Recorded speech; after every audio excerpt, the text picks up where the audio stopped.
So then I was only with my trainer for one transfer, and then I got moved to a different area. So after that first transfer, I got moved to Santa Rosa, and I had a second trainer, and she was awesome. She was so hardworking, and I was so tired working with her, but it really helped me a lot.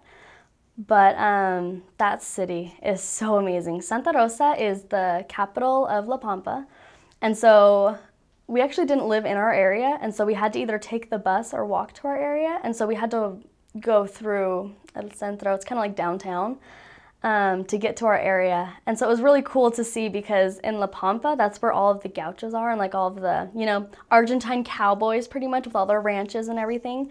And so it's just like desert there. And like you just go and there's these random farms, but majority of it's just dirt everywhere. And so it was really interesting for me to go from like an actual city with roads and everything to just dirt everything.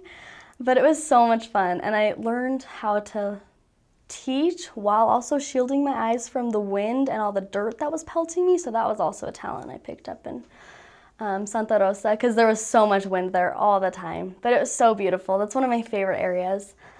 And what's really cool about there is they have a couple museums about like the history of the state, and so we could go in and see all this really cool stuff about how, the city was settled and how they were able to, invent all these random things. And it was really fun to see the history of the city itself. But my favorite thing about this area was the excitement the members had to work with the missionaries. And we had an awesome word mission leader. He was one of the first people in that, I think it was the city or the state, probably both actually, one of the first to be baptized. And so he was one of the pioneers of this stake. And so he has such a strong testimony, and his entire family as well. And so we'd go over and have our meetings with him every week, and then we'd have lunch with their family because lunch is the, big meal there. We don't eat very much dinner. And so it was so amazing to see how, because he has such a strong testimony, we got the entire ward excited about the missionary work. And so we were able to go on splits all the time with the members and just go teach a bunch of people. And it was so amazing to see, because of their excitement, how much the ward could grow. We didn't have baptisms every week, but we were teaching a lot of people that were progressing, and we would have investigators at church and everything. And it was so amazing. All of our investigators, they were just progressing so nicely. There was just a few little hang-ups with the commandments, so they couldn't be baptized yet. But just to see, how much faith they had in their testimonies and everything.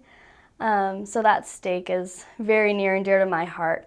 But I think one of the biggest comforts I found in that stake was the bishop at the time, Bishop Pilate. He spent a couple years in America studying at one of the colleges here. I don't remember which college it was. But so he spoke English, and so I got there to the first ward council, and he spoke in English, and I about cried because I was so excited to hear some English. And I was like, I can talk to somebody. Life is so great right now. And he was just like, you need to learn Spanish, but you get to the point where you've had it with Spanish, you can't think anymore, you just need to speak English. He's like, you can always come up and talk to me and we can figure it out, And so I think I was kind of his favorite just because I loved him so much because he spoke English, and he always was so nice to me and all of us missionaries and everything. And when I got to that area, we had 4 missionaries in that ward. We had 2 elders and 2 sisters. And so we worked together so much. We just were able to find a way to teach so many people and work together. And because of that, the members could see how strong we were as missionaries, and that got them even more excited to help us. And we had open houses for the church where people could just come in and look around the church and learn more about everything. And it was just so amazing to see how even in a big city, the members could be so close and have such strong testimonies.